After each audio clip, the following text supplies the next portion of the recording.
Huomenta.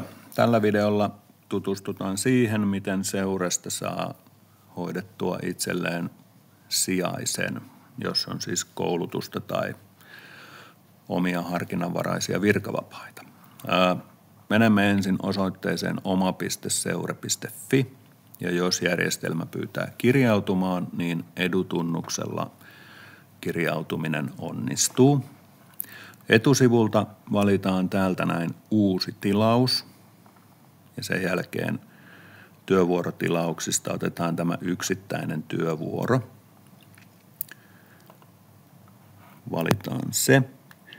Sen jälkeen perustiedoista täältä valitaan nyt se kohde, eli mihin sijainen tulee ensimmäiseksi aamulla ja se toimipiste pitää valita täältä.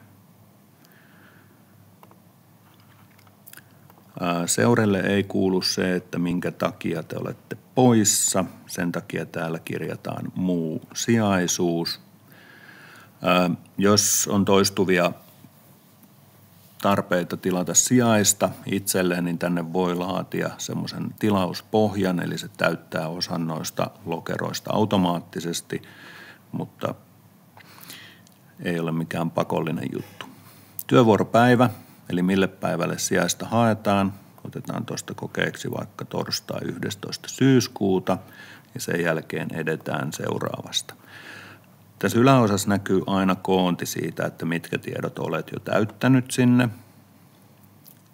Tänne täytetään työpäivän alkamisaika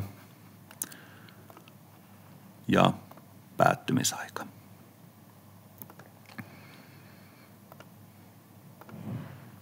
Noin.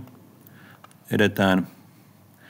Jos on useampia päiviä, niin niitä voi laittaa tänne näkyviin. Nyt tehdään yksittäistä tilausta, sen takia laitetaan vain nuo yhden päivän ajat. Ja taas näkyy koonti, mitä ollaan tehty. Työtehtävät, siihen liittyvät osaamiset tarkoittaa sitä, että tähän täytetään se, mihin tehtävään sitä sijaista tarvitaan. Tämä on tuolta luokanopettaja. Pakolliset osaamisalueet on merkattu tuohon, niitä ei muuteta. Jatketaan eteenpäin. Taas koonti näkyy 11.9.9-13.15 luokanopettajan sijainen.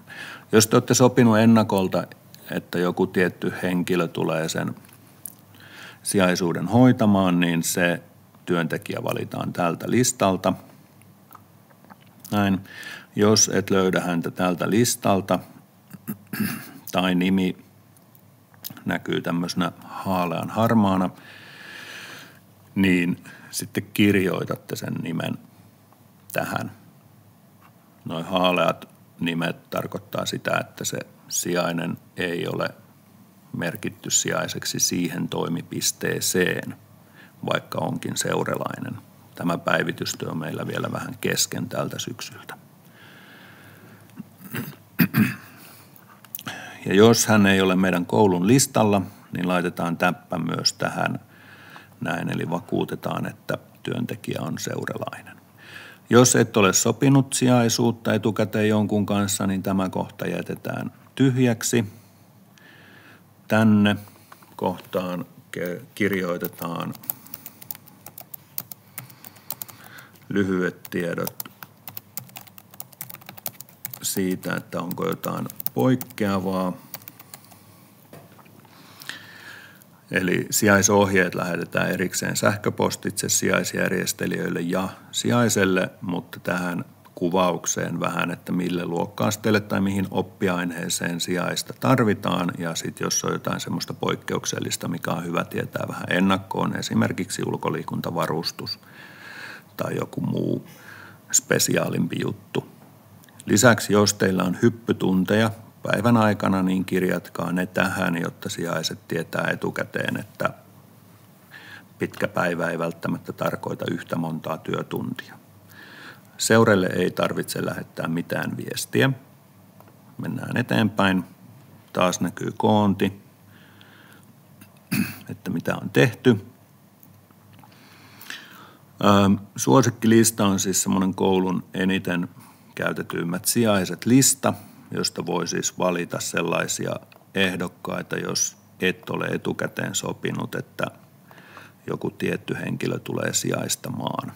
Eli silloin täältä tarjotaan sitä sijaisuutta ensisijaisesti heille, ja jos he kaikki kieltäytyvät tarjouksesta, niin sitten 10.9. kello 21 se sijaisuus aukeaa avoimeksi kaikille seuralaisille tekijöille.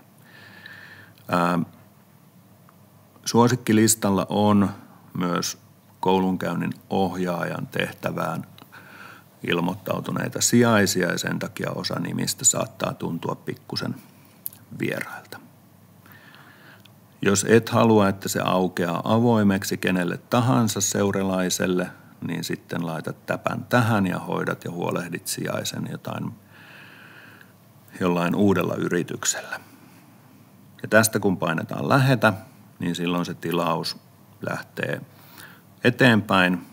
Tässä tapauksessa tämä ehdotelma menisi nyt näille 6 ihmiselle, ja heistä nopein saisi sen sitten itselleen kuitattua.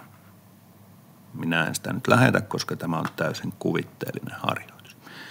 Ja sitten täältä ilmoituksista tänne pläjähtää näkyviin, että se tilaus on vahvistettu. Ja sieltä pystyy sitä seuraamaan. Ja varmasti myös sähköpostiin tulee ilmoitukset, että milloin se on saatu kuitattua se tehtävä. Tehtävä pitää olla kuitattu ennen kuin se sijaisuus alkaa. Jos tulee akuutteja ongelmia, niin virka-aikaan tämä chatti täällä oikealla alhaalla on avoinna, ja sieltä voi kysyä apua, ja toki sijaisjärjestelijät myös auttaa teitä